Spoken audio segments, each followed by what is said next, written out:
49. En la calle de Don Juan Manuel.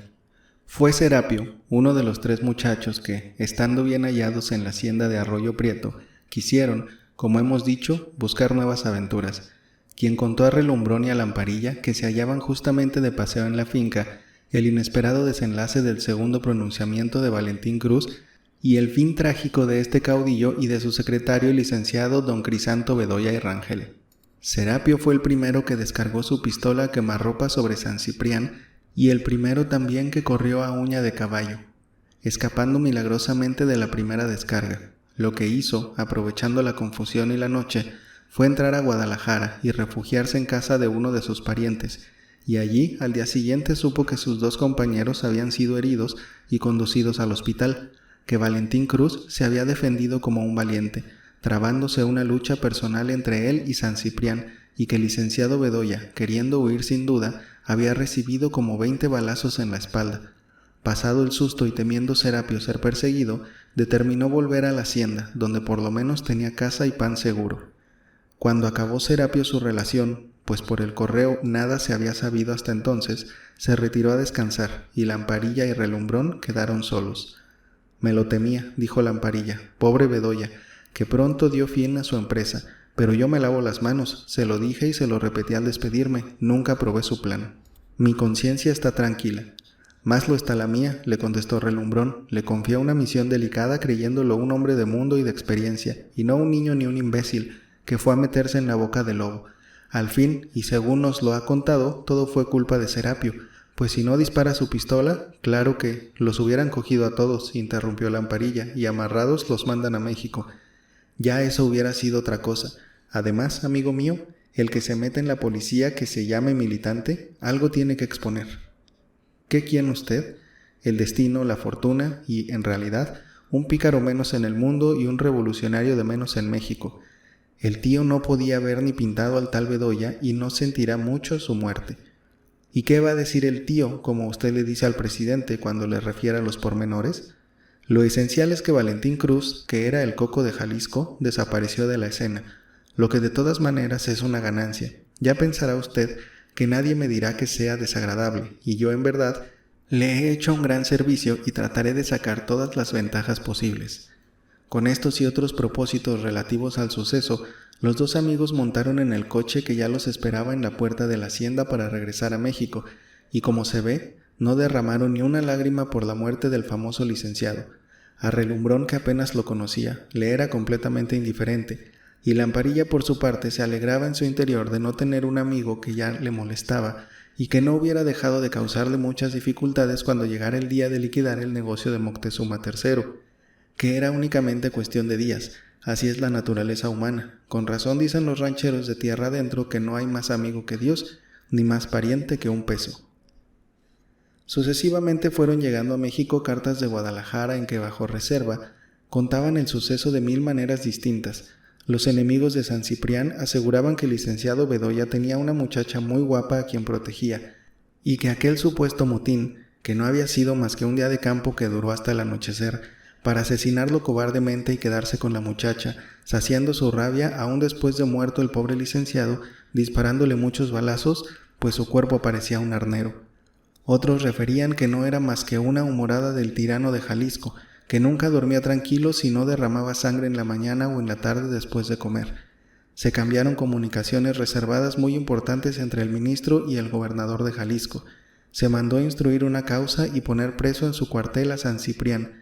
Los periódicos se ocuparon y establecieron una polémica tremenda, los unos a favor de San Ciprián y los otros en contra, hasta el grado de haberse verificado desafíos sin resultado, a pesar de que se batieron con pistolas Cookenwright, que con permiso del gobernador les prestó Nacho Castera. En fin, un raído y una bola espantosa, resultando que el gobierno quedó muy contento con haberse quitado de encima a Valentín Cruz y a su secretario, quedando el finado licenciado Bedoya declarado por la mayoría de la prensa mártir de la patria.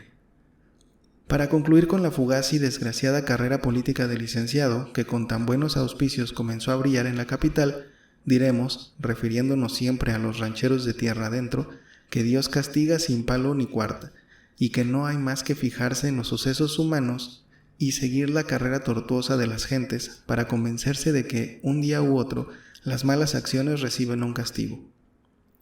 Bedoya, que hizo derramar tantas lágrimas a los infelices vecinos de la casa de Regina, que en vez de buscar a Evaristo, el verdadero asesino, condenó a muerte a los que no habían tenido ninguna parte en el crimen, vino a terminar su vida en una empresa de desorden y de ambición, y en realidad su muerte no fue sentida sino por su padre. Para el pobrecito barbero del pueblo de la Encarnación, su hijo como letrado y como orador era superior a Cicerón. Como valiente y como militar, Napoleón era un triste cabo de escuadra comparado a él. Como severo y honrado, Catón era un perdulario junto al esclarecido Bedoya. Todos estos nombres de Napoleón, Catón, Cicerón, era Bedoya mismo, quien le había revelado que tan esclarecidos hombres habían existido, y él guardaba religiosamente estos recuerdos históricos para poder hacer, cada vez que se ofrecía, comparaciones con su hijo, a medida que la ocasión se le presentaba. Pocos días antes de que saliese Bedoya para la capital, en la segunda expedición que hizo y que hemos ya contado, rogó a un muchacho del pueblo que había cursado en la Academia de San Carlos la clase de dibujo que lo retratara. Lo verificó con carboncillo y esfuminó y no salió tan mal el retrato. Lo colocó el barbero en un marco antiguo de un señor San José y los jueves, mientras el patriarca estaba relegado y boca abajo en un rincón, a la imagen sombría de Bedoya le ardían 2 velas de cera. Para el barbero valía 3 veces más su hijo que el casto varón con todo y su vara de azucenas. El amor de padre no tiene límites. Tantos días como pudieron los vecinos del pueblo, que estimaban mucho al barbero, le ocultaron la tragedia terrible de San Pedro, pero ya el viejecito estaba inquieto e iba de casa en casa tratando de indagar lo que en verdad había acontecido, preguntando sobre todo por su hijo, a quien, aunque derrotado, esperaba ver de un momento a otro. En ninguna parte podría encontrar mejor refugio que en su pueblo, pues nadie lo había de denunciar y el prefecto mismo estaba complicado hasta cierto punto, pero el hijo no venía y fuerza era desengañarlo, porque aburría a todo el mundo y no dejaba descansar a ninguna de las gentes que encontraba en la calle. El cura y el prefecto mismo se encargaron de esta triste misión. «Vamos, amigo», le dijo el cura, «es necesario que se arme usted de valor». «¿Cómo? ¿Qué me va usted a decir, señor cura? ¿Le ha sucedido alguna desgracia? Supongo que me viene a hablar de mi hijo». «Nada, no se alarme usted, está prisionero. En Acapulco otra vez, en esa tierra maldita, donde se lo comerán las serpientes y los alacranes», respondió el barbero con una cierta entereza, pues con tal de que su hijo estuviese con vida, le daba cierto orgullo el que sufriese por la patria. Recordaba que regresó de la prisión gordo, sano y contento, y esto le volvió el alma al cuerpo. «No precisamente en Acapulco», continuó el cura, que no sabía cómo acabar de darle la infausta noticia, sino en un hospital. «Enfermo, sin duda, enfermo a causa de las fatigas de la campaña», interrumpió el viejecito. «No precisamente enfermo», dijo el cura, «sino herido, herido. Válgame Dios, ¿herido mi hijo? ¿Herido? Sí, resígnese usted, amigo», continuó el cura, «y de alguna gravedad». El barbero abrió la boca y quiso pronunciar alguna palabra, pero le fue imposible. «¿Para qué le hemos de ocultar la verdad?», dijo el prefecto, que estaba impaciente y no quería prolongar más los sufrimientos del anciano. «La duda es más terrible. Bedoya murió en el campo de batalla como un mártir. Resignación, amigo, conformidad. Aquí estamos para darle las fuerzas y el valor necesario para soportar tamaña desgracia». Pero el viejecito abría más la boca, meneaba las manos y revolvía las pupilas de los ojos. Se levantó de la silla como queriéndose echar en brazos del cura, pero no pudo y cayó de espaldas, sofocado por el dolor. Dejemos ya en la eterna paz de la tumba a Bedoya y a su pobre padre y volvamos a ocuparnos del amigo Relumbrón. Todo el ruido que causó el suceso que acabamos de referir le venía como el molde para realizar su empresa. Era el momento de obrar. El golpe de la casa solariega de don Juan Manuel tenía que darlo personalmente, pero encontraba más dificultades que las que a primera vista se presentaban. Convenía apartar o suprimir, si era necesario, al antiguo dependiente de la casa. Era don Lucio Quintana, gachupín de teta y nalga, como dicen también los del interior.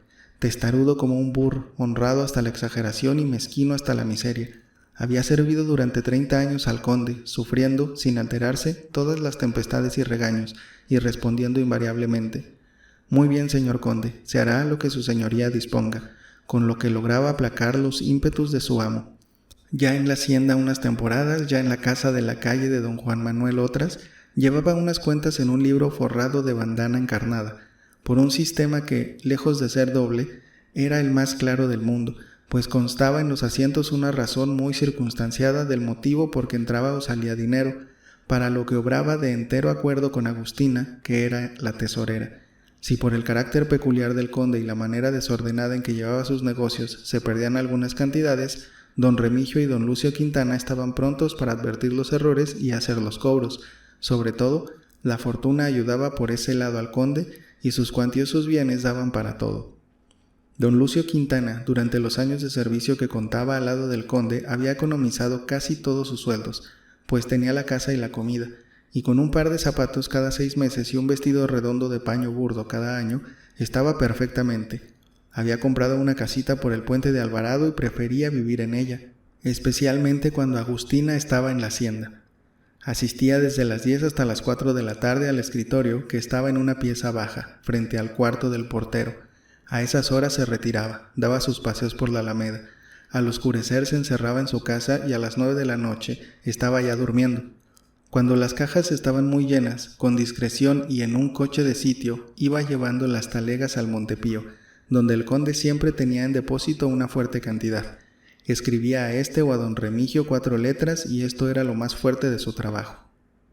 Era pues toda la necesidad, ocuparse en primer lugar de este dependiente. Relumbrón, en sus conversaciones con el marqués de Vallalegre, había sabido lo que acabamos de referir y otras cosas más, acerca de la casa de la calle de don Juan Manuel. El marqués conocía los interiores, hasta los más insignificantes, de la casa del conde del Saúz, no solo por su parentesco, sino por las indagaciones que tuvo que hacer antes de su desgraciado viaje a la hacienda, y por largas confidencias de don Remigio, que le tomó mucha afición durante su convalecencia, reconociendo su noble y franco carácter, en el fondo benévolo y bueno. Así, Relumbrón se complacía en platicar en su tertulia de estas cosas con el marqués, dejando el tresillo y las discusiones sin interés con las demás personas que concurrían, y éste por su parte, queriendo captarse la voluntad de su futuro padre político, nada le ocultaba e iba perdiendo la repugnancia que tenía por él, único obstáculo que le impedía el decidirse resueltamente a casarse con Amparo. ¿Qué hacer, pues, con don Lucio Quintana? La resolución urgía.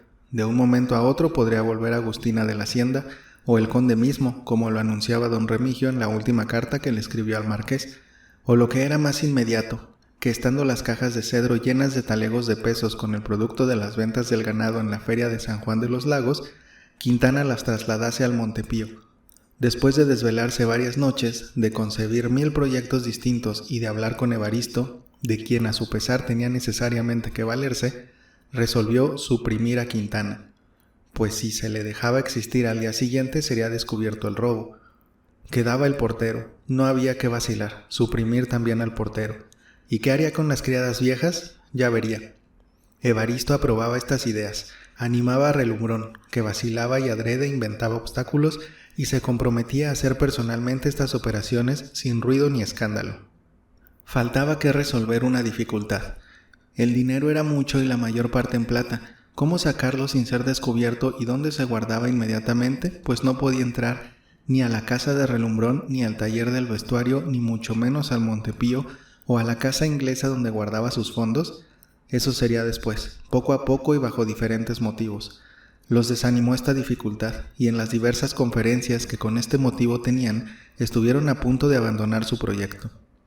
La casualidad, que hasta entonces favorecía siempre a Relumbrón, les volvió el ánimo.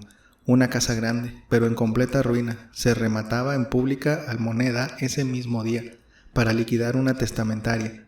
Vio en el periódico oficial el aviso e inmediatamente fue a verla y la encontró que ni mandada hacer. Un patio extenso, zaguán grande por donde podría entrar un coche, y piezas apartadas y enmascaradas unas con otras, un verdadero laberinto de los que solían construir los primeros españoles que, habiendo hecho alguna fortuna en el comercio, se fincaban después. Encargó a Lamparilla que la comprase en su nombre, pues intentaba regalársela y darle además en cuenta de honorarios lo que necesitase para la reparación completa. Lamparilla podía construirse un palacio, al sordo se lo dijeron. A las 3 de la tarde que concluyó la almoneda, Relumbrón era dueño de la casa. Uno de sus coches, el primero que había tenido, que por pasado de moda y viejo estaba arrumbado en un rincón de la cochera, bajo el pretexto de que estorbaba y era menester dejar lugar para colocar el nuevo, que había encargado a París, lo mandó a la casa de Valvenera, y de pronto quedaron allí también las mulas, preparado así todo. Les faltaba una persona que les ayudase, y echaron el ojo sobre Valeriano, que precisamente había pedido una licencia para dar una vuelta por su tierra y saber la suerte que habían corrido sus amigos heridos en la escaramuza de San Pedro. Relumbrón se la concedió, pero le previno que viniese a México y se detuviese algunos días con el objeto de que llevase ciertos encargos a Jalisco. Valeriano se despidió de Juan, de Romualdo y de los demás dependientes de la hacienda y vino de pronto a habitar la casa de Valvanera y a tener cuidado de las mulas, quedando pagado y despedido el portero. Nada faltaba ya sino elegir el momento de dar el asalto. Relumbrón dio 3 días antes su vuelta por la casa de don Juan Manuel y dijo al portero que el conde no tardaría en llegar. Sacó una carta de la cual leyó un párrafo. Amigo coronel, dice que le decía el conde, probablemente dentro de una semana estaré en esa, y tengo ya deseos de medirme con usted. Lo creo más fuerte que yo, que he estado enfermo y hace meses que no tomo una espada en la mano. Tendremos un asalto formal en mi sala de armas, al que convidará usted a nuestro amigo don Pánfilo Galindo. Desea usted, etcétera, etcétera. Ya ves, le dijo al portero, echándose en la bolsa la fingida carta. Es mi deber irla a recibir y tengo un dependiente en la garita de Vallejo para que me avise en el momento que divise al picador que viene siempre delante del coche. Por lo menos tendré tiempo de estar en la puerta de esta casa minutos antes de que llegue. El portero respetaba al conde, mejor dicho, le tenía miedo, pero no lo quería, así es que no recibió con agrado la noticia de su llegada. ¿Qué quiere usted, señor coronel? Los criados tenemos que obedecer a los amos. El señor conde es así, como usted lo conoce. Llega repentinamente y a veces en la noche y sin que nadie lo sepa. Es milagro que yo se lo haya comunicado a usted. No le agrada que se limpie ni se sacuda la casa. Así es que desde que doña Agustina se fue, solo la cocina y los cuartos de las criadas conocen la escoba. En lo demás no se puede andar. La calle está más limpia. Que venga cuando guste su señoría. Tranquilo por esa parte, Relumbrón se procedió a la primera supresión.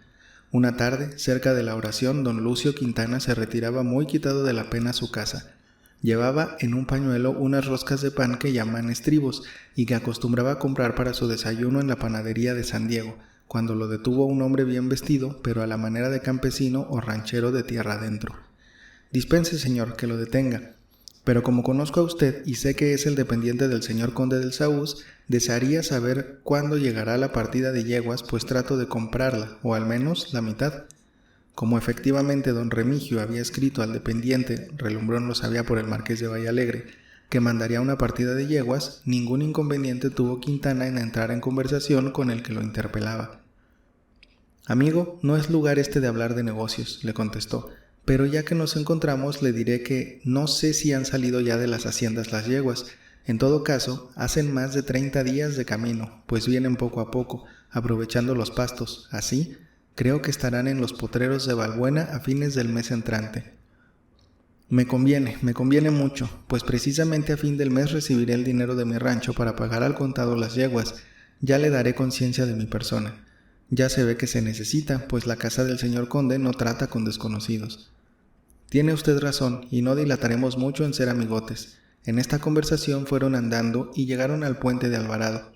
La acequia antigua que, según dice la historia, salvó de un brinco el célebre conquistador, no estaba aún cegada, y de uno y otro lado los muros de las casas formaban un callejón oscuro que los vecinos y la policía ayudándoles habían convertido en un asqueroso muladar. El tuerto Cirilo, pues no era otro el fingido ranchero, agarró fuertemente del brazo a don Lucio Quintana, lo empujó al callejón y sacó un puñal. Oiga bien lo que voy a decirle, viejo arrastrado. Me va a acompañar hasta mi casa agarrado de mi brazo como si fuéramos dos buenos conclapaches. Si grita, si chista, si dice cualquier palabra a los que pasen junto a nosotros o llama al sereno, le encajo en el corazón este puñal hasta el mango. ¿Ha entendido bien? Demasiado que lo entendió Quintana, pues fue tal su sorpresa que no pudo pronunciar palabra. El tuerto Cirilo enlazó su brazo derecho en el de Quintana, lo sacó del callejón y continuaron en silencio y al parecer en buena armonía hasta una casa de vecindad de la plazuela de San Sebastián, sin que en todo el tránsito encontrase Quintana un alma que lo pudiese socorrer, pues apenas abría la boca para pedir misericordia al bandido cuando sentía la punta del puñal en su corazón. Era la casa de un solo piso, con más de 30 cuartos, todos habitados por ladrones, formando parte de la banda de Cirilo, reforzada con nuevos reclutas, establecidos en lo más retirado de los barrios de la ciudad y donde hasta de día era peligroso andar. Ya estaban avisados los vecinos y salieron a recibir al tuerto con su presa. Cerraron el zaguán. Metieron a Quintana a uno de los cuartos que alumbraron con 3 o 4 cabos de vela de cebo pegados a la pared. Lo bolsearon, quitándole su buen reloj de oro y las pocas monedas que tenía. Lo amarraron de pies y manos, lo llevaron al segundo patio donde había un pozo profundo y lo arrojaron vivo de cabeza.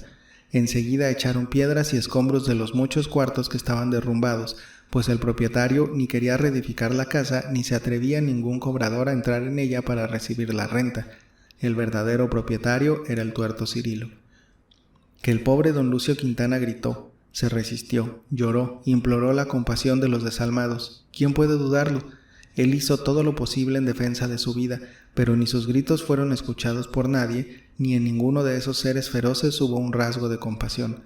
Cuando medio llenaron el pozo, fueron a lo que podía llamarse salón, que era un cuarto grande que daba a la calle, donde una de las mujeres que vivía con ellos les tenía preparada una fritanga de chorizos y unos cubos de pulque. Comieron y bebieron, y los unos se quedaron borrachos, tirados en las vigas, y los otros salieron a recorrer, con sus puñales bien afilados, las calles oscuras de la ciudad.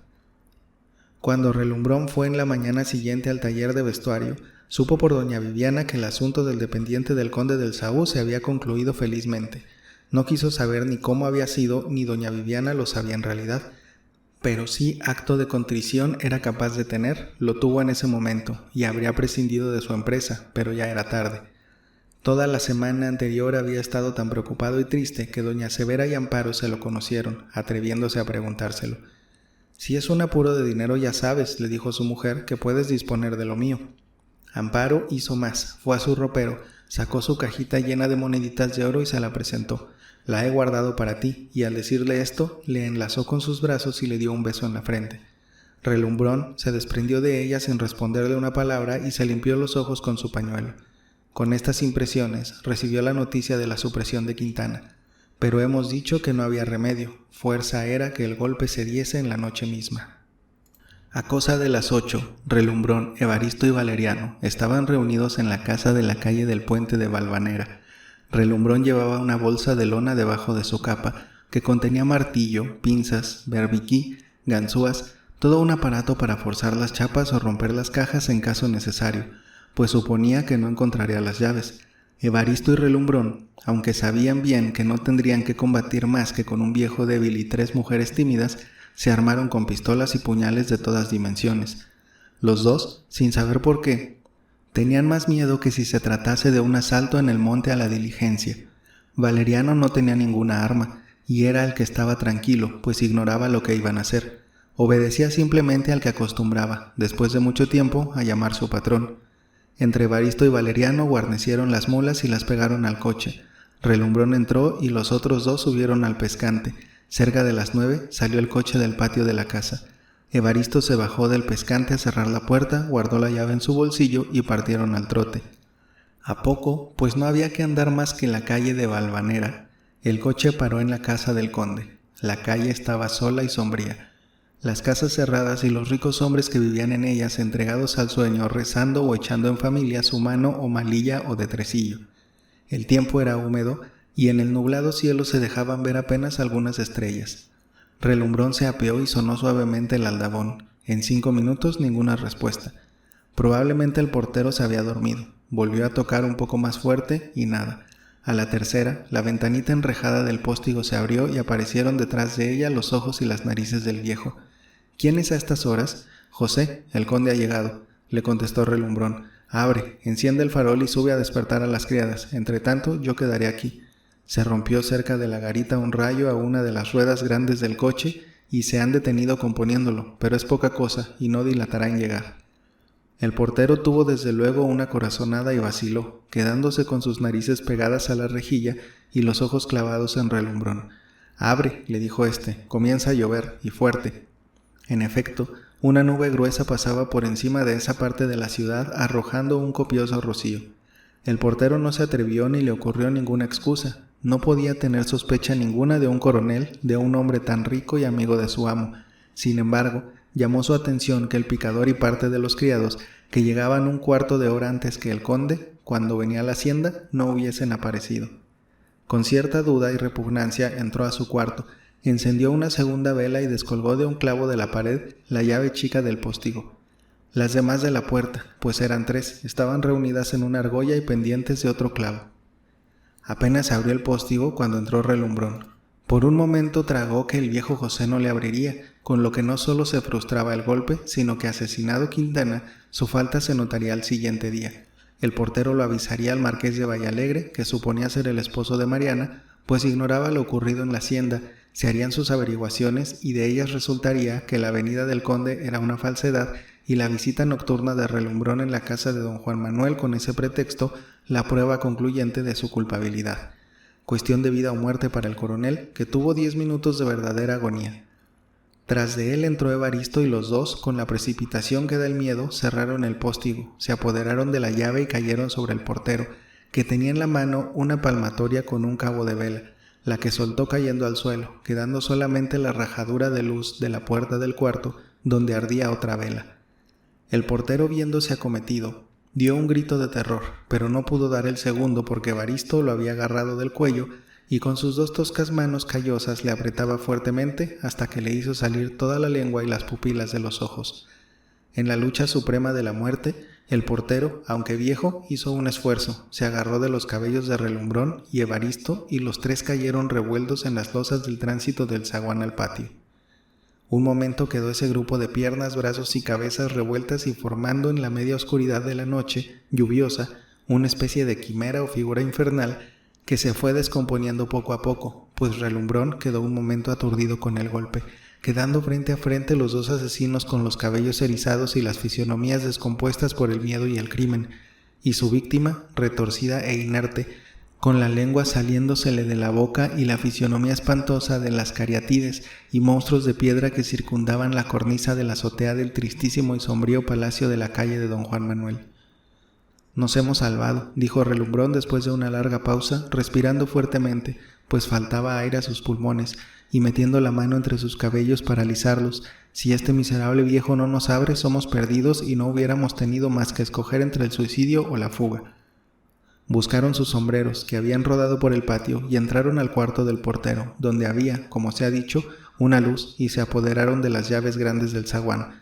Pero antes de abrirlo para que entrase el coche, cogieron por los pies al cadáver del viejo, lo llevaron arrastrando hasta su cuarto, lo acostaron en la cama y lo cubrieron con las ropas y almohadas de la misma. Costóles trabajo manejar los grandes cerrojos y aldabones, pero al fin lo lograron.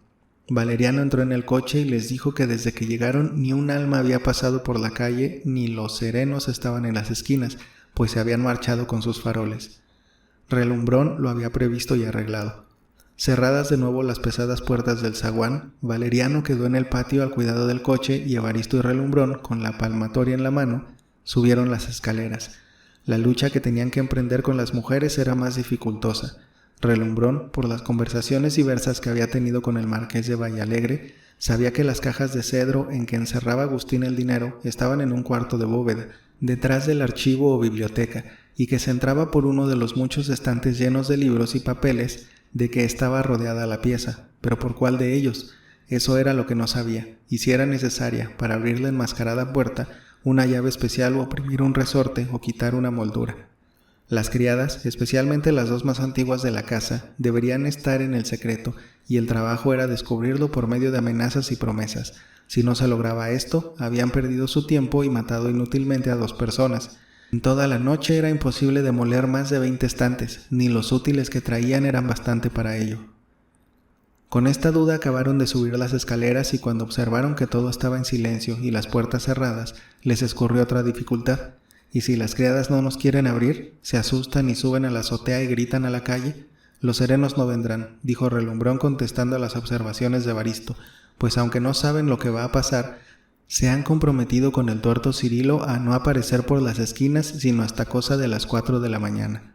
Pero alguna ronda de caballería puede pasar o algún vecino oírlas, pues no es tarde para que en todas las casas estén durmiendo profundamente. ¿Qué diablos? Debimos haber pensado en todo esto y no haber ahorcado al portero, sino después de haber forzado a que despertara a las viejas. ¿Qué hacer? Y andando en estos temores a pasos de lobo por los corredores, examinaban con la escasa luz del cabo de vela las puertas y las encontraban cerradas, cubiertas de polvo y de telarañas, y de tal solidez que era imposible que cediesen haciendo uso de los instrumentos que habían traído y creído solamente inútiles para forzar las cajas. Dieron por fin con una puertecilla de menos resistencia que la otra y que conjeturaron que comunicaba a un pasadizo que conducía al cuarto de las criadas. Relumbrón había varias veces visitado la casa, entrado directamente a las habitaciones del conde hasta la sala de armas, pero no conocía el archivo, ni había estudiado ni fijado su atención en las demás, pues que cuando tiraba la espada con el conde, ni remotamente pensaba que un día, o mejor dicho, una noche, volvería como un bandido a robarle su dinero. De estudio en estudio de las puertas y de reflexión en reflexión, se decidieron, pues no había más remedio, por la puertecilla ya indicada. Usaron de la colección de ganzúas, que era sin duda la mejor que había en México, y lograron abrirla sin ruido. Era efectivamente un pasillo donde estaban las destiladeras y llenas las paredes de jarros de Guadalajara, tecomates de Pátzcuaro, platos de China, muñecos y otras curiosidades con que se acostumbraba en las casas grandes a adornar las paredes de los pasadizos y antecomedores.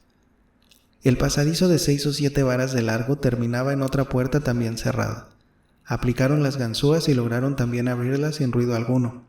Esta puerta daba entrada a una especie de vivienda que formaba un conjunto con la cocina, despensa y cuarto donde se planchaba y guardaba en grandes estantes la mantelería y ropa blanca. Todo ello, por supuesto, oscuro. Lo veían con la vacilante luz de la vela que estaba a punto de acabarse y el más profundo silencio reinaba. Un largo ronquido, como de alguno que ha estado mucho tiempo acostado sobre el pulmón y se voltea, los guió. Abrieron una puerta que solo tenía un picaporte y penetraron al cuarto de las criadas, que dormían profundamente. Evaristo y Relumbrón sacaron sus puñales y con pequeños pasos y mucho tiento examinaron el local.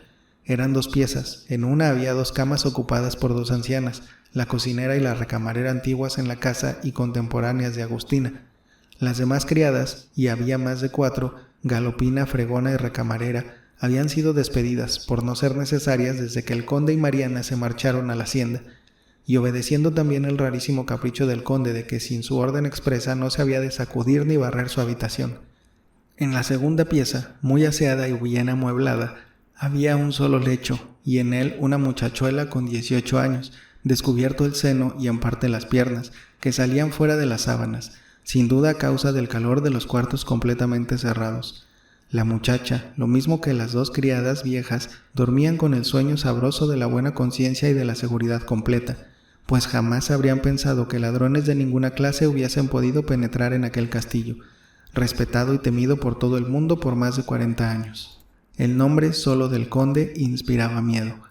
Evaristo, disoluto y atrevido, intentó quitar enteramente las sábanas que cubrían a la muchacha, pero Relumbrón le agarró el brazo y lo contuvo.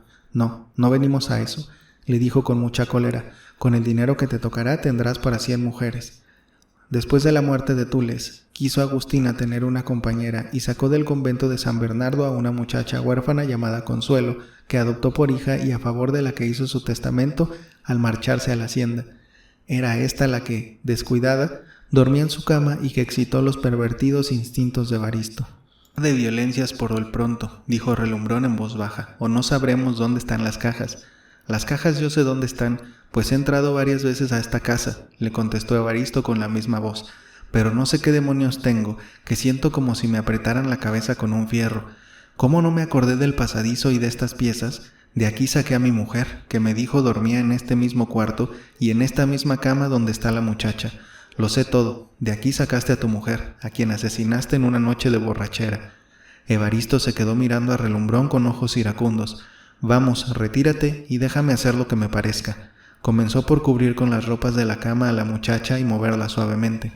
Despierta, muchacha, le dijo, pero no vayas a gritar ni te asustes, no queremos hacerte ningún daño. La muchacha abrió los ojos, se encontró con los de Relumbrón, que había guardado su puñal y tenía la mano en la palmatoria con la vela. No grites, sería inútil, pues nadie te oirá, y ya te digo, no tengas miedo. Consuelo quiso de pronto gritar, pero la fisionomía de Relumbrón, que no le era desconocida y además simpática en vez de ser siniestra, le inspiró cierta confianza y se contuvo, aunque sobrecogida de un temblor interior nervioso que le hacía dar diente con diente.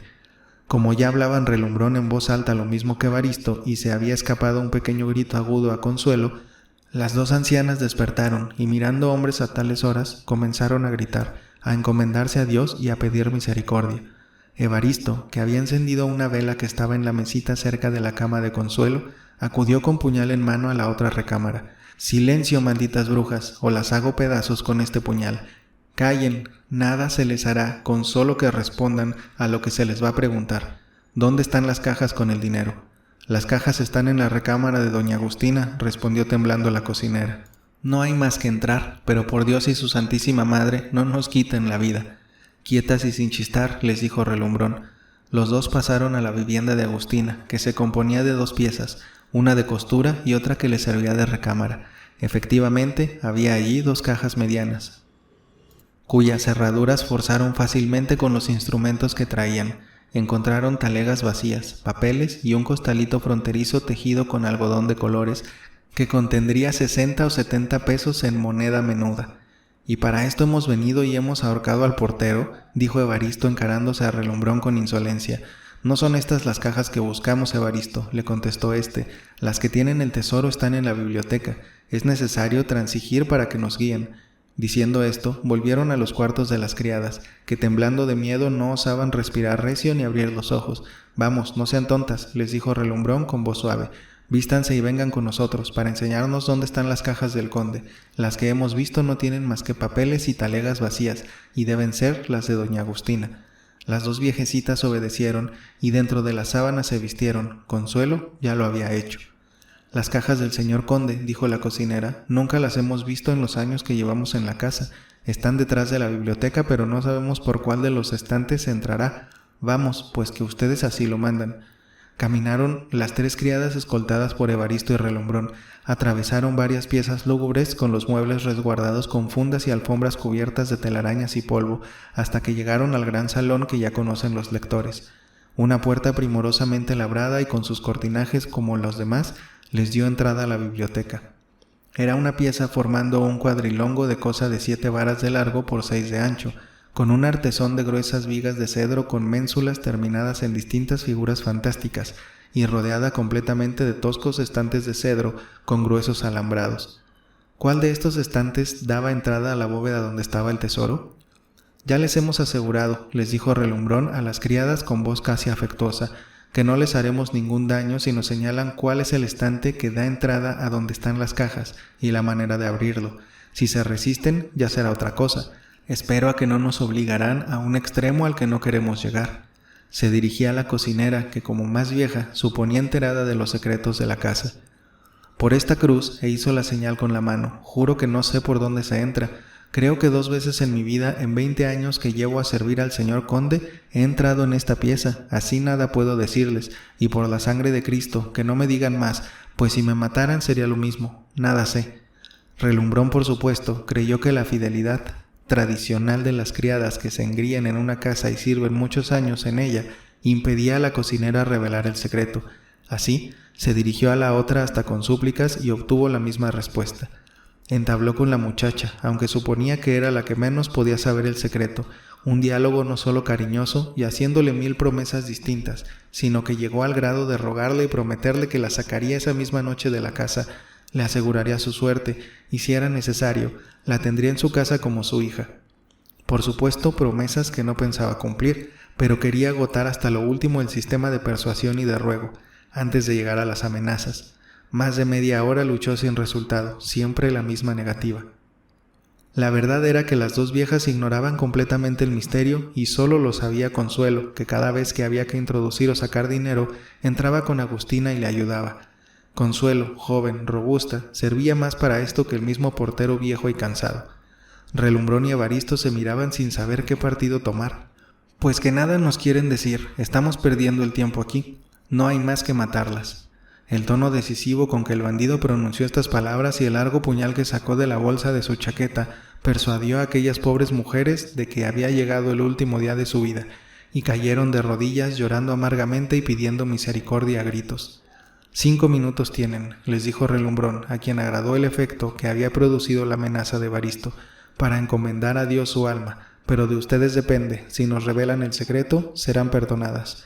¿Nos promete usted la vida, señor coronel? Y yo, que sé el secreto, se lo diré y abriré el estante. Desgraciada, exclamó Relumbrón, ¿tú me conoces?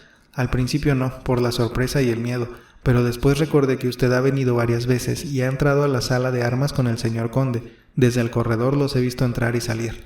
Relumbró no sabía si tal muchacha existía en la casa del conde, pero se sorprendió de que lo hubiese reconocido, así es que le contestó con calma: «Tanto mejor, muchacha, así estarás segura de que soy incapaz de hacerte ningún mal. Ábrenos la puerta del estante, que es la que nos importa». Consuelo se dirigió a un estante situado en el fondo de la pieza, torció la llave que estaba pegada y lo abrió. Los libros que contenía eran de cartón, tan perfectamente imitados que no se distinguían de los demás. El fondo estaba hueco y, quitando una simple trabilla de madera, se abría una puertecilla de madera que el conde dejó provisionalmente, mientras mandaba hacer una de fierro, lo que nunca llegó a verificar. Después de tantas ansias y dudas, Relumbrón y Evaristo estaban en posesión del tesoro, y con la temblorosa llamita de la vela de cebo alumbran 2 grandes cajas de cedro de 3 llaves cada una y con chapas y brazos de fierro, fuertes y labrados con la curiosidad de los herreros flamencos del siglo XVIII. «¿Y las llaves?», preguntó Relumbrón a Consuelo. No tuvo necesidad de esperar la respuesta, pues alumbrando con la vela la oscuridad de la bóveda, vio en la pared un gancho donde colgaba un manojo de llaves reunidas en una cadena. Agustina, llena de pesares, enferma y con las terribles noticias de la hacienda, había dejado las cosas de la casa en el mismo estado, sin tomar precaución ninguna. Por otra parte, en ese tiempo, en que no había cajas de fierro, ni billetes al portador, ni bancos de depósito, el dinero se guardaba así, o en el Montepío, o en casa de un comerciante de confianza, o se enterraba, pero sea lo que fuere, confianza o descuido, los 2 ladrones no tuvieron ya trabajo ni necesidad de usar de sus herramientas y abrieron las cajas. Llenas de dinero. Relumbrón y Evaristo se quedaron absortos. «No hay que perder el tiempo», dijo Relumbrón sacando el reloj. «Son las 10:30», y luego dirigiéndose a Consuelo: «Vas a venir conmigo para que me proporciones bandas, ceñidores, cuerdas, en fin, cualquier cosa para amarrar a ustedes, sin lastimarlas, solo por el tiempo, que no será largo, de sacar el dinero. Es una precaución que debemos tomar. Anda y procura también más luces». Relumbrón y Consuelo entraron a las piezas y dejaron a oscuras a Evaristo cuidando a las 2 criadas viejas. A poco volvieron con 2 luces y varios ceñidores, bandas y rebozos. Amarraron fuertemente de los pies y las manos a las 2 ancianas. La última fue Consuelo. Las colocaron en sus camas y comenzaron a vaciar las cajas. ¿Cuánto dinero había en ellas? Quién sabe, pero era mucho, y como la mayor parte estaba en plata, la dificultad era sacarlo todo. Pero no se arredraron. Relumbrón colocó 3 talegas de $1,000 pesos en los hombros robustos de Evaristo, tomó el otra, y cada uno con su palmatoria en la mano atravesaron las sombrías piezas de la casa. Bajaron las escaleras y metieron el dinero en el coche. Enseguida bajaron otras 4, y con esto bastó, por temor de que fuese a desfondarse el coche, que no era ni fuerte ni nuevo. Abrieron con precaución el zaguán, miraron si alguien pasaba por la calle y hallándola sola y casi oscura, salió el coche conducido por Valeriano. Cerraron el zaguán sin echar los pesados cerrojos y llevándose la llave del póstigo, echaron a andar. Relumbrón dentro y Evaristo en el pescante. Llegando a la vieja casa de Valvanera, hicieron la misma operación de abrir, entrar y cerrar, descargando las talegas en el cuarto que para eso había destinado, y regresaron a la calle de don Juan Manuel. Por mucha que fuese la actividad y la prontitud con que trataba de vaciar las cajas, no pudieron hacer más que 6 viajes hasta las 3 de la mañana, y era menester cesar, porque a las 5 las garitas se abrían y comenzaban a entrar atajos de burros y los indios cargados con carbón y madera, y a salir las gentes a la calle. Además, ya estaban rendidos de fatiga, y el copioso sudor tenía pegadas al cuerpo sus ropas interiores. Las cajas aún tenían mucho dinero, pero en plata. Resolvieron por último vaciarlas completamente para ver si en el fondo lograban encontrar el oro, como en efecto sucedió.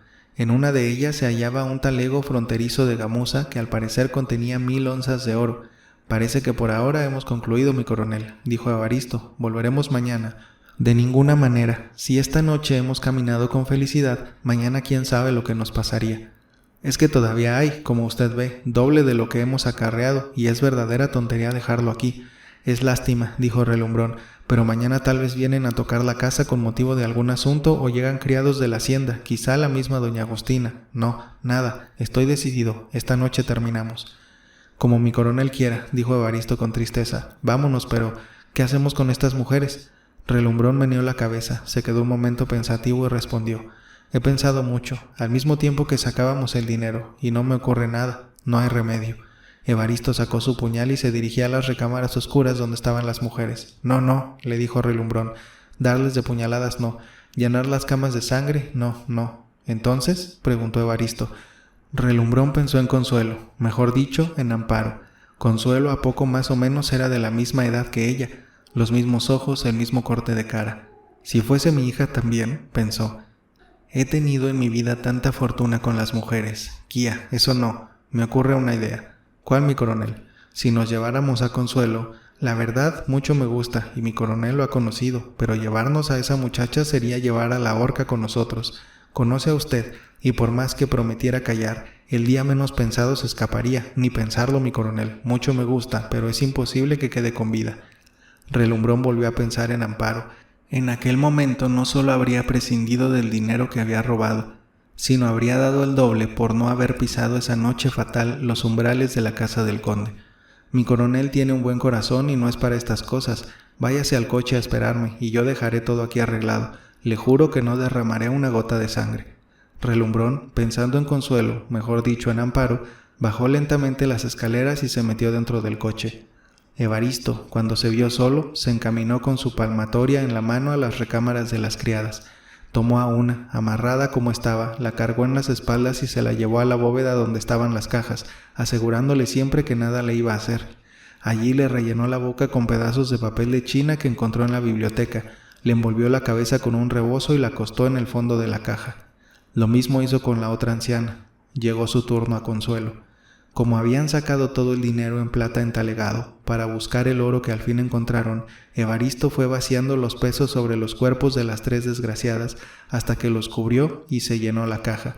El resto del dinero lo echó en la otra, la cerró y colocó las llaves en el mismo gancho donde estaban. «Qué lástima», dijo al bajar la escalera con su palmatoria en la mano, «que no me hubiera podido llevar a la muchacha y al dinero que queda. Pero no era posible. Bastante tengo con que Cecilia esté todavía viva, mas ya le llegará pronto el día de su santo».